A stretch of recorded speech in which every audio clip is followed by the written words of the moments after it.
Good morning, class. Today is Thursday, May 14th. Thursday, May 14th. Good morning. I hope you are well rested and doing well today. Since it is Thursday, our lesson today is lesson 147. We only have 6 more days of classes. That means our last class will be Friday, May the 22nd, and it will be lesson 153. Wow, we are almost at the school year, and you're almost a graduate of kindergarten. Woohoo! And you'll be in first grade next year. I'm so excited. Let's start with Uncle Mole. Uncle Mole and the Jackrabbit today. So, remember they went to the pond? So now, Jackrabbit grew very uneasy. It was a long time before Uncle Mole unearthed himself. But at last, Uncle Mole's head came popping up from under the ground, and the owner of the head cried, "Here I am! I'm glad to see you haven't kept me waiting, young man. I dug so fast I was afraid I'd get here before you." Really, he had dug with unbelievable speed for one who had tunneled his way underground. And choosing to be a polite rabbit, Jimmy agreed with Uncle Mole that he had been very quick. "Now that we're this far," Uncle Mole remarked, "I'd like to stroll under to the meadow if that suits you." Jimmy Jackrabbit said that it did.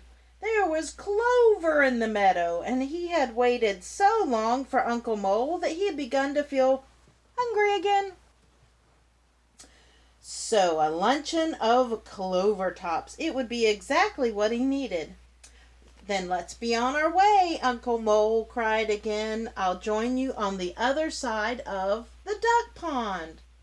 Uncle Mole waded into water and started to swim across. Why he did that instead of walking around upon the shore, Jimmy didn't understand.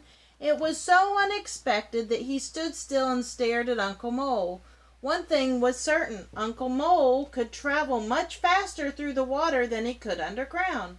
His strong legs and his broad feet help him make a fine swimmer, and Jimmy Jackrabbit noticed for the first time that Uncle Mole's back feet were webbed. It was no wonder that he felt quite at home in the duck pond, which was made for web-footed folk. So what are they going to do when they get to the other side of the duck pond, huh? I do wonder. How about let's go right into science. Remember I said we've already covered oceans and forests. Now we're going to deserts. And today we're going to cover desert animals. Look at, oh, that's kind of, scary. Okay, what desert animals? Desert animals are special. They find ways to stay cool. They find food and water where it is very dry. Coyotes can find water by digging. I didn't know that. They often hunt at night when it is cool. Coyote melons are plants that hold water.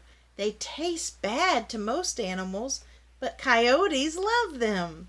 Coyotes have a strong sense of smell. This helps them find food.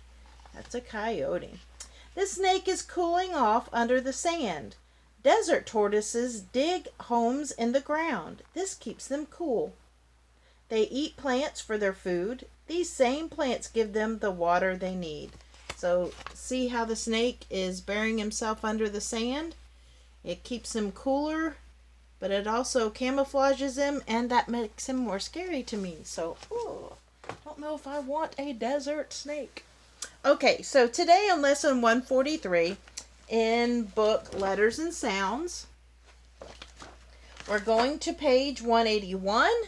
It's got a big number and pictures at the top, including that is not a duck, okay? So don't be confused.